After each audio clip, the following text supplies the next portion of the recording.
You are here to find our target and bring them to the extraction point. Happy hunting.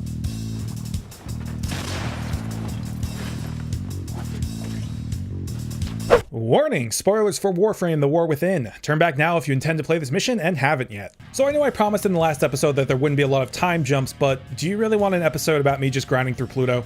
Didn't think so, but in that time I did make some alterations to Oberon in both appearance and loadout. You see, now that I've started to feel more comfortable with the game, I've started to experiment with different mod loadouts to find the one that works for me best. For example, instead of just trying to balance everything out, I tried to max out Oberon's elemental abilities for max damage. This does work pretty well if you're able to move quickly, but if you slow down at all, you end up feeling like a glass cannon. Rezzing teammates or hacking doors become a nerve-wracking experience as you watch your health bar fall quite fast, hoping you'll complete your task just in time to match your third ability to get your health back up. I can see the value in this build, but it's pretty situation specific. During the time that I was testing this new build, I was taking it through alerts, and I noticed that a lot of the Warframe helmets were being given away as a reward for completing said alerts. While I'd been hesitant to pull the trigger on new Oberon helmets given that it was only my third Warframe, I happily accepted a free one. With that in mind, I decided to go through another look change for Oberon. You'll remember that Oberon originally had a white and green aesthetic going on at first, and then I had changed it to a kind of weird mix of yellow, orange, and red. This time I went for more of a gold and dark green aesthetic and added a new helmet, which kind of makes me look like some kind of radioactive deer man now.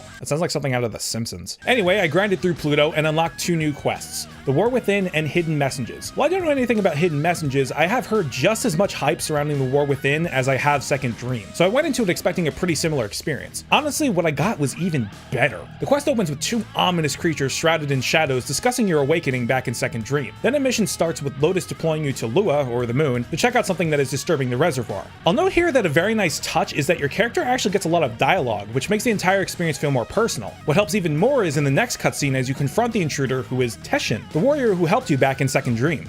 Behind this, you're still just a child.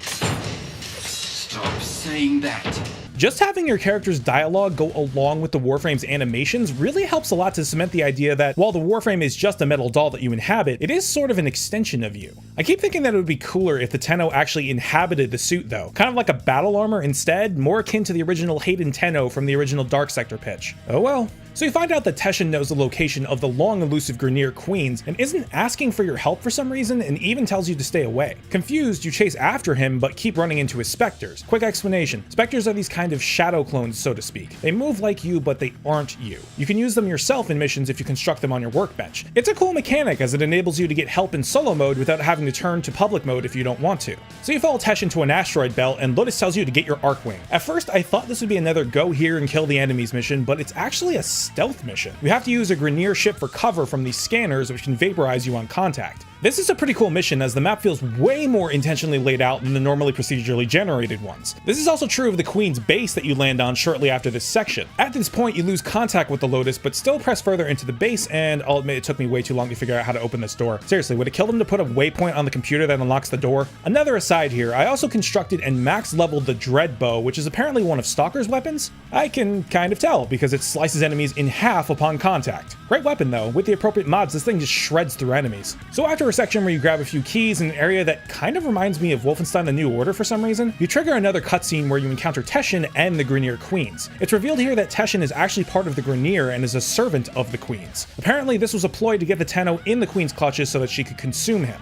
Teshin disables your Warframe and the Queen uses what she calls a cyst to invade your mind. Presumably after cutting the connection with your Warframe, you wake up back on the ship outside of your machine, but something doesn't seem right. Ordis is being extra annoying, which is saying something, as he's blasting music in your ear for some reason. You try to reconnect with your Warframe by re-energizing your machine, but you can't.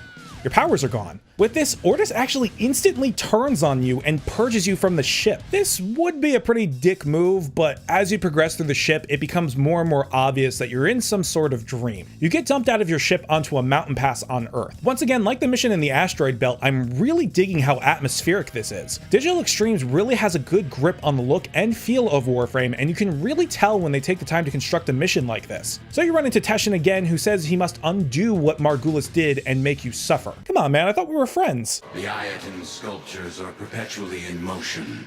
Monuments of Oregon continuity. I wonder how much endo I could get for all of that. You lose consciousness again, and you can hear the Queens essentially trying to do the same thing as Teshin, unearthing your experience back on the ship that got lost in the void. You come to, and oh god, please tell me that isn't a bone. Okay, good. You then come upon the ravenous Golden Maw. Why does it have to be ravenous?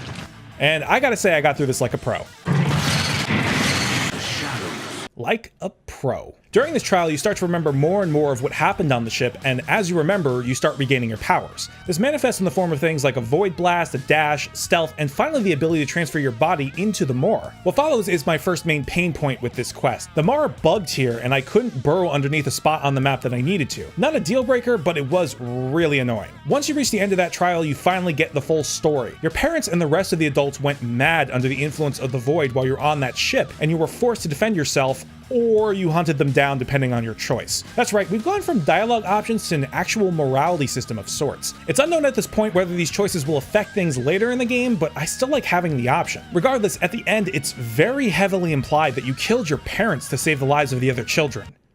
Wow. So you awaken back on your ship for real this time, and you realize that you still have the powers that you had while stuck in the dream. It is really nice to see the operator become less helpless, as when we saw him in Second Dream, he was pretty feeble minus the special beam cannon. But the real mindfuck of this quest comes in the form of your new transference ability. You activate the ability on the ship, the screen goes white, and we cut to the Grineer Queens and Teshin. Your Warframe bursts out of the floor, lands beside Teshin, revealing...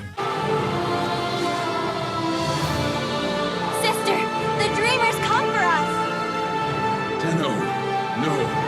After everything you've endured to escape, why did you come back? I came back for you.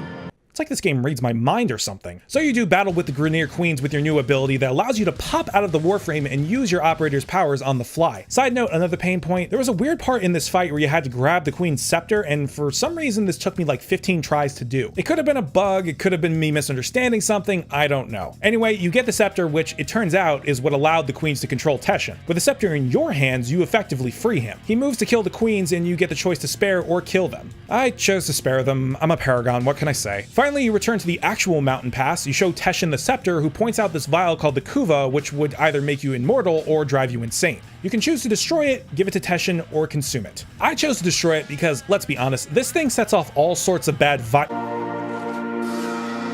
at me, kiddo? Did you forget? You owe me. Uh-oh.